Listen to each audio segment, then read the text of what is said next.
The sky above Verelion Prime was filled with flashing lights. Ships from every part of the galaxy flew over the battlefield. The coalition of sentient species had finally reached the heart of the Zarthan Empire.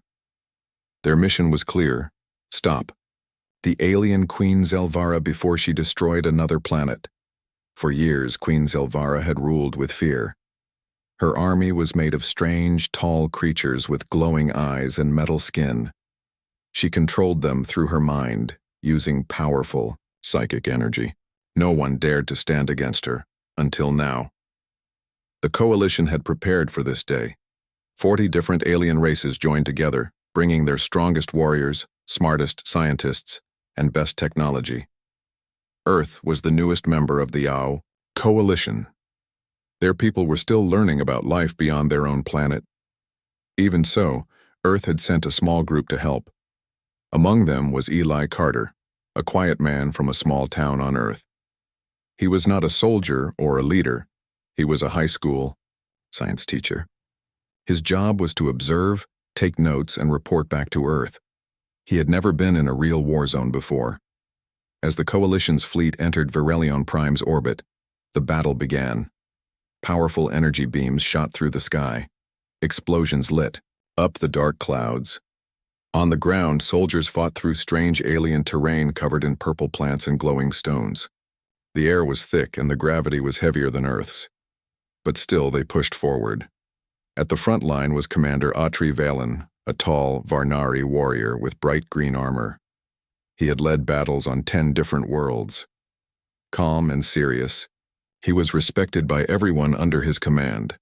"Push forward," he shouted, leading his troops toward the Queen's palace, a giant tower made of black stone and organic metal. "This is our chance." Inside the palace, Queen Zelvara watched the battle through a glowing orb. Her long body moved with grace, her silver crown shining. She did not speak, but her thoughts echoed through her army. Her soldiers fought harder when she focused her mind. But something was going wrong. The coalition had found a way to block part of her psychic energy. Small devices called mind jammers were placed around the battlefield. They did not hurt anyone, but they stopped her from fully controlling her army. For the first time, her soldiers started to act wild and confused. Some even turned on each other. The Queen's grip was slipping. Back outside, Eli was hiding behind a broken wall with a few diplomats and technicians. He could hear the sounds of battle in the distance. His heart was racing, and his hands were shaking. This was not the kind of place he ever thought he would be. "Stay low," a coalition guard told him. "We're still in danger here." Eli nodded, peeking over the edge. The Queen's tower stood tall, even as flames burned around it. He had read reports about her power, about the strange way she connected to her army. Something about it always bothered him, but he didn't know why. Commander Valen and his squad had broken through the outer defenses. They were close now. A few more steps, and they would reach the tower gates. Suddenly, a huge pulse of energy exploded from the tower. It wasn't an attack, it was a scream, not a sound, but a wave of emotion, fear, anger, pain. Everyone felt it. Even Eli, sitting far away, felt his chest tighten. The Queen was angry, but also scared. The pulse knocked out several mind jammers. Her soldiers screamed and charged again, stronger than before. The battle turned messy. The coalition was pushed, back unprepared for the sudden change. Commander Valen called for help. "We're losing control, the Queen's getting stronger again." Eli watched, confused. Something wasn't right. He stared at the tower, thinking about the Queen, not as a monster but as a living being. There had to be something more going on. Around him, the other observers stayed quiet. Some were afraid. Others looked away. But Eli couldn't stop thinking. His mind raced, trying to find a pattern, a clue, anything that would help. The sky darkened, further as thick clouds gathered. The Queen's tower pulsed again, sending more waves of strange energy. It was like the planet itself was responding to her emotions. Eli didn't understand everything that was happening, but one thing was clear. This was not a normal battle. This was something different. And though no one knew it yet, one human voice would soon make the difference. The battle was growing worse. Even though the coalition had reached the Queen's tower, victory was still far away. Queen Zelvara's psychic energy was growing stronger. Her strange tower, made of living metal, pulsed with light and sound. The soldiers on the ground began to feel dizzy and confused. Above the tower floated the Sky Dome, a giant round space filled with hovering walkways, transport ships, and strange floating platforms. This was where the Queen sent her elite forces to fight back any attackers. It was also where the coalition's command ship was stationed. But now, the command ship was in trouble. A sudden shockwave from the tower hit the engines. Flames burst out from the side of the ship and sparks flew from the control panels inside. "Mayday, we are losing altitude," shouted the pilot, a small insect-like creature named Jarnik. "Brace for impact." Inside the ship were many important leaders, scientists and diplomats. Among them were Commander Atri Valen and Eli Carter, the human observer from Earth. Eli held tightly to the side of his seat. He was scared, but also strangely calm. Something inside him told him this wasn't the end. Not yet. With a loud crash, the ship landed in the Sky Dome. It slid across a glowing platform and stopped just before the edge. Smoke rose from the ship. The doors opened slowly. "We need to get out now," Commander Valen ordered. "Everyone move." The group rushed out. The Sky Dome was full of strange light. Floating walkways stretched in every direction. Above them, the tower glowed brighter than before. Bioorganic tendrils, long vine-like structures, hung from the ceiling and walls, slowly moving as if alive. Zelvara's psychic field was everywhere. Even those with strong minds began to feel strange. Some heard whispers. Others saw shadows where there were none. Commander Valen looked around and made a quick plan. "We will split into 3 teams. One will protect the diplomats. The second will look for a safe zone. The third, with me, will search for a way to shut down the Queen's power." Eli was placed with the diplomats. They were led by a calm, older alien named Loris, who came from the peaceful Oran species. Loris spoke in a soft voice even during chaos. "Stay close, young human," she told Eli. "Your kind has great potential, even if you don't always see it." As they moved across the Sky Dome, strange creatures appeared. These were not normal soldiers. They looked wild and broken, like they were once part of the Queen's army but had lost control. Their eyes glowed red, and they moved in strange, jerky motions. "Keep moving," Loris said, guiding the group behind some thick pillars. "Don't attract them." Meanwhile, Commander Valen's team moved toward the core of the Sky Dome. They found a strange device hidden beneath the floor, a psychic amplifier. It was sending signals back to the Queen's mind, helping her regain control. "If we destroy this, it may weaken her," Valen said. But the amplifier was guarded by tall armored creatures. The team hid and waited, trying to come up with a plan. Back with Eli, something unusual was happening. He looked up at the tower and noticed a strange rhythm in the lights. It was not random. It was repeating, like a heartbeat. He stared at it, confused. "Is that Morse code?" he whispered to himself. He quickly pulled out a small device and began recording the pattern. As a science teacher, he had taught Morse code in his class as a fun project. Now here it was, flashing across the Queen's tower. But why would the Queen use an Earth signal? Eli turned to Loris. "I think she's trying to say something." Loris looked surprised. "The Queen does not speak. She controls minds. Why would she use human code?" "I don't know," Eli said, "but I think she's confused. Maybe part of her can't control the power anymore. Maybe she's trying to send a message." Just then, another psychic wave rushed through the dome. Eli dropped to one knee. His head ached, but he stayed focused. He had a strange idea, one that didn't involve fighting. "We've been trying to stop her by force," he said out loud. "But what if she doesn't need to be stopped like that? What if she needs to be understood?" The diplomats looked at him with wide eyes. "You think we should talk to the Queen?" one asked. "Not talk," Eli said. "Listen." At that moment, Commander Valen's voice came through the communicator. "We are close to disabling the amplifier. Prepare for another energy surge." Everyone braced themselves. If the amplifier was shut down, the Queen's psychic link might break and anything could happen next. As the surge came and lights flashed across the sky dome, Eli kept thinking. The Queen wasn't just a ruler. She was part of something larger, maybe something broken, something scared. And deep inside him, he knew. His role in this battle was just beginning. The sky dome shook again as the psychic amplifier was finally destroyed. Commander Atri Valen stood near the broken machine. Sparks flew from its body, and strange smoke rose into the air. The armored guards that protected it had already vanished into the shadows, as if something had called them away. Valen touched the side of his helmet. "This is Valen. The amplifier is down. I repeat, it's down. All units prepare for changes in the Queen's behavior." Across the sky dome, silence fell for a moment. Then a low humming sound began. The tower at the center pulsed again, but this time, the light was flickering. The psychic field that once felt strong and heavy was now shaking, unstable, like a wall about to fall.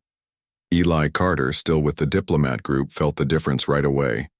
The pressure in his head had lessened. He could think more clearly now. "She's losing control," Eli whispered. Loris, the elder Auran diplomat, beside him nodded. "Yes, but this is also when she is most dangerous. A cornered creature can still strike."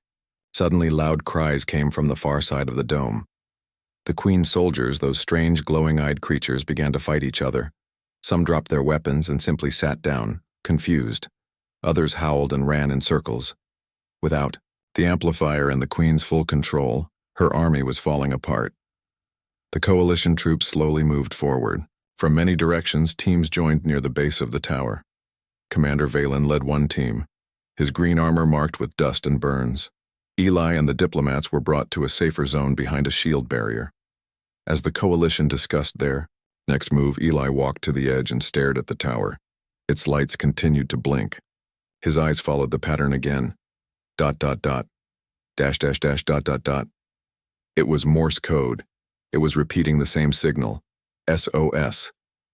"Loris," Eli said, turning to the Auran elder. "She's sending out a distress signal. She's asking for help." Loris frowned. "That does not make sense. Why would the Queen ask for help? She has fought all her life to remain in power."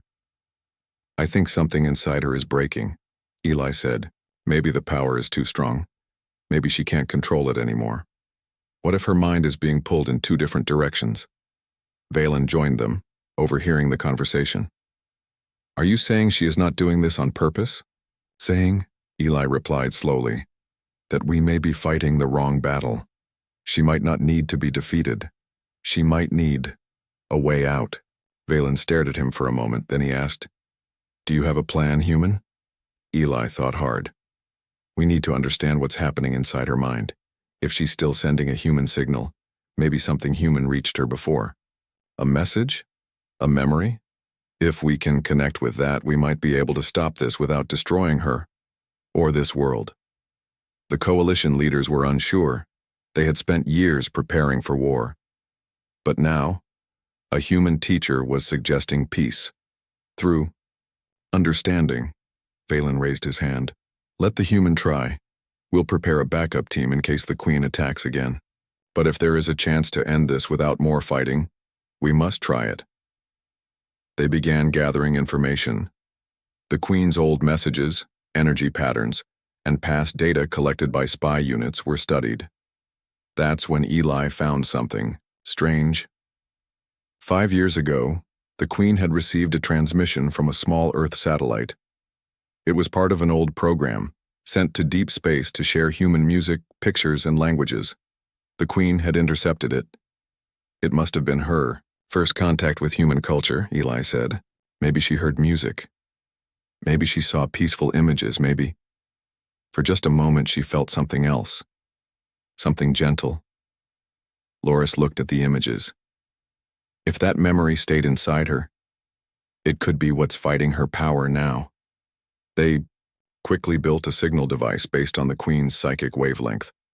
Eli would speak into it and the message would go directly to the Queen's mind, but only if her shield dropped again. They waited. Then, as if answering their hope, the tower dimmed. The light slowed. The flickering stopped. "She's listening," Eli whispered. He took a deep breath and began to speak. "Queen Zelvara, this is Eli Carter of Earth. I know you can hear me. I don't know what you're feeling right now, but I saw your signal. SOS, that means help, and I want to help you, if you'll let me." Everyone stood in silence. The tower made no movement, but the psychic field softened. The pain disappeared from their minds. "She's not attacking," Valen said, surprised. Eli stepped closer to the device. "You heard something, didn't you? Something human. Music. Peace. That feeling didn't leave you. It stayed in your heart. You don't have to keep fighting. You don't have to be alone anymore." The tower was quiet, but now it was clear. The Queen was listening. Something was changing. The sky dome was quieter than it had been for days. The constant noise of battle, the shouts of soldiers, and the ringing energy blasts had all faded. Now only a low hum filled the air, the pulsing energy of the Queen's tower. Inside the control room, Commander Atri Valen watched the screens closely. His sharp eyes searched for any sign of movement from the Queen or her forces. But nothing. Violent appeared.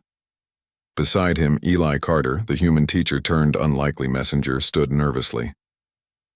He knew what he had said into the psychic signal had made a difference, but what exactly? He did not yet understand. Suddenly, the main screen flickered and shifted. A strange glow began to appear in the center of the tower. Then a soft voice echoed through the sky dome's communication system. It was the Queen. Her voice was not the cold, commanding tone the Coalition had heard before. Instead, it was soft, almost fragile. The words were broken, unsure. Why do you speak to me?" she asked. Valen blinked in surprise. This was not the fearsome ruler he expected. Eli took a deep breath. "I speak because you sent a message," Eli replied clearly. "You are asking for help, not war." The Queen's voice hesitated again. I do not understand. All my life I have fought to protect my people. I have fought to survive, but now my mind feels torn. My power, it grows too strong. It scares me." Eli felt a chill run down his spine. The creature so many called a monster was showing doubt, fear. "You are not alone," Eli said. "Everyone here wants peace. We don't want to destroy you or your world. We want to find a way together." A silence followed. Then, the Queen spoke again. "There is one memory that troubles me. Long ago, before the war, my sister sang to me. Her voice was calm. It brought peace to my heart. But I buried that memory, hiding from weakness." Eli's heart quickened. This was the moment he had hoped for. "The music your sister sang, it is still inside you. That memory can help you control your power. You don't have to carry this burden alone." Across the sky dome, soldiers lowered their weapons and alien creatures watched from the shadows. The Queen's confession had changed the mood. The battle had paused. Valen motioned for his soldiers to stay alert, but not to attack. "We should listen," he said quietly. "This is new, and it might save us all." Eli stepped forward, speaking directly to the tower's psychic link. "Queen Zelvara, we want to help you remember that peace. We want to help you find that song again. Will you let us?" For a long moment there was no answer. Then the glow around the tower grew warmer. The bioorganic tendrils relaxed, no longer thrashing wildly. It was as if the Queen herself was breathing easier. Suddenly, a soft melody filled the air. It was faint, but unmistakable. A simple tune, peaceful and gentle. Eli smiled. "That's her sister's song. She remembers it." Loris, the Oran diplomat, nodded. Music is a universal language. Even across galaxies it can heal. Valen approached Eli. This is unlike any battle I've seen. Your words and your idea, they changed the Queen. How did you know this could work? Eli shook his head. I didn't. But sometimes, we humans see things others miss. We listen to emotions, to memories, even when they don't seem important.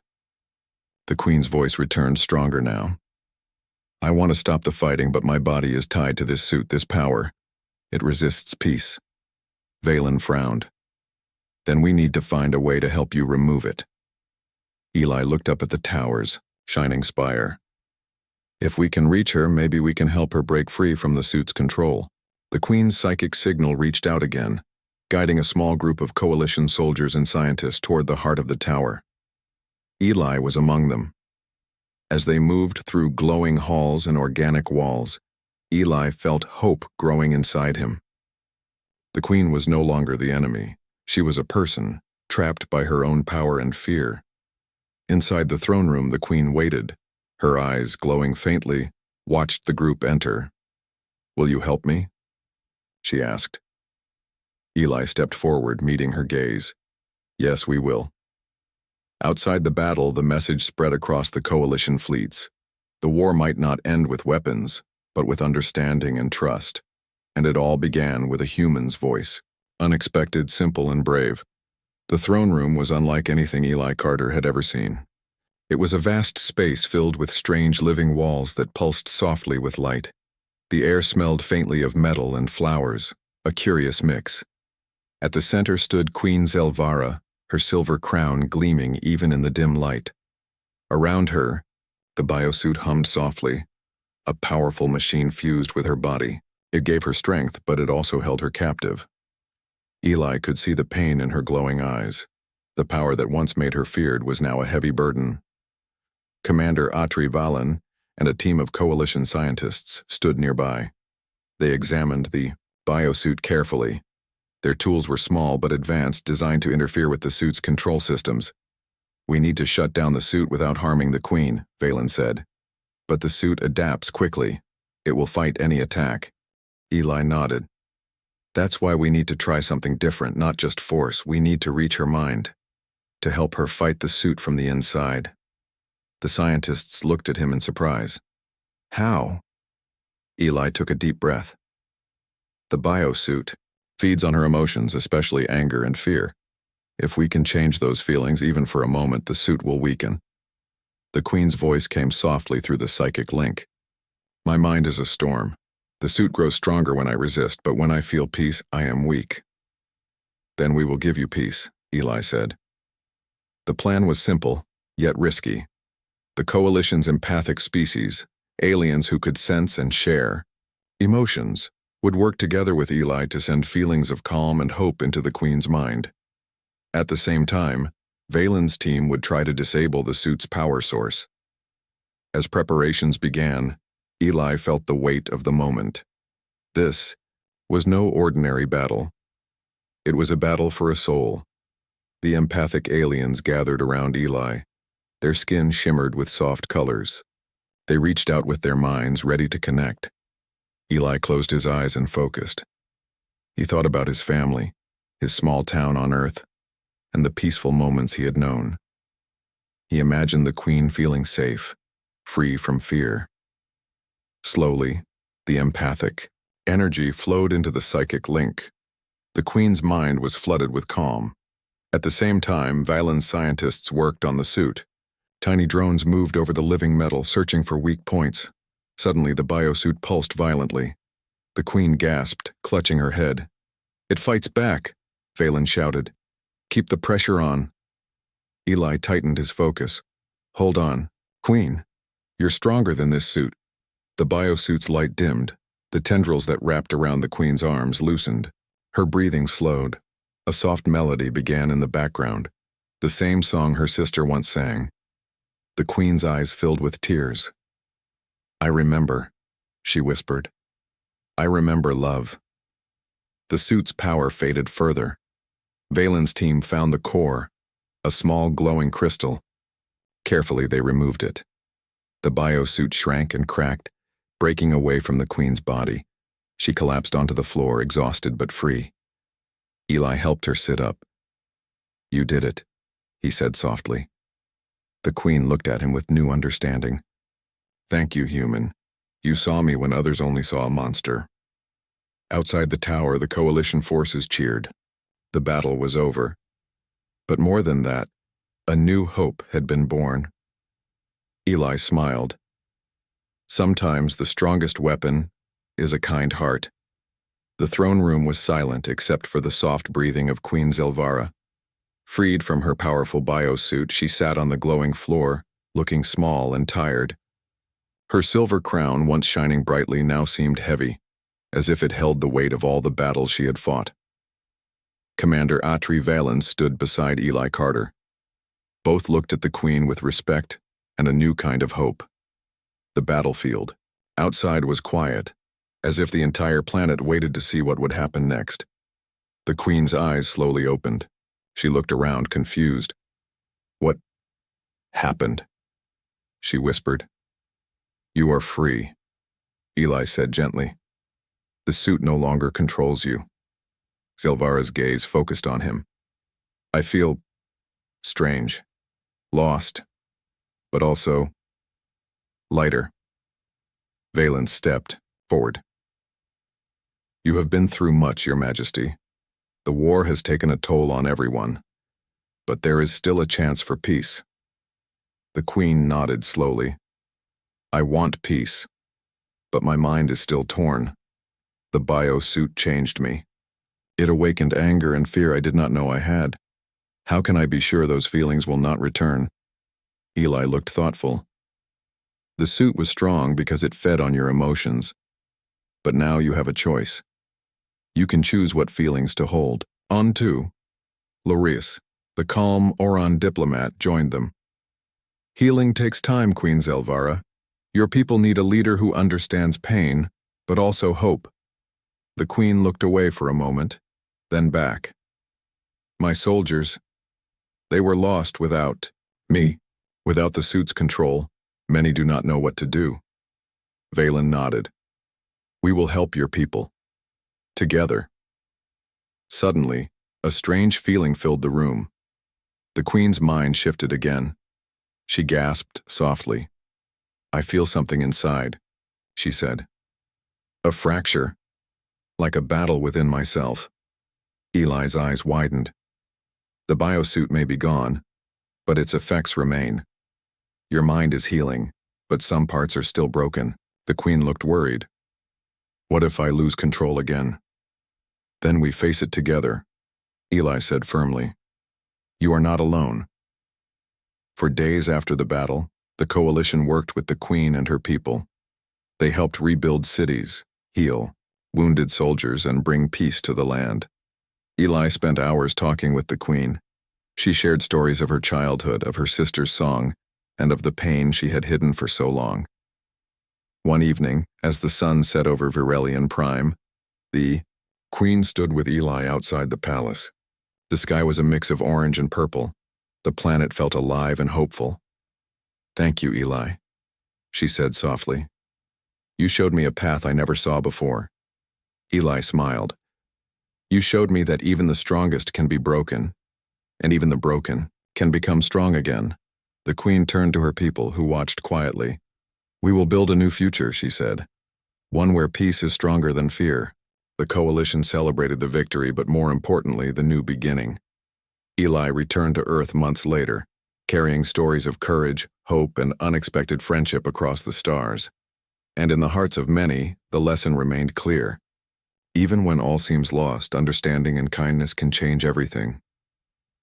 The great hall of the Virelian Prime Palace was filled with light. The battle was over, but the real challenge had just begun. Queen Zelvara sat on her throne, no longer hidden by her powerful biosuit, but strong in a new way, with hope and understanding. Across the galaxy, news of the battle and its unusual end spread quickly. Many had expected a final fight filled with destruction. Instead, a simple human's words had changed everything. Eli Carter stood beside the queen, feeling both proud and humble. He was just a teacher from Earth, but now he was part of history. The coalition leaders gathered in the hall.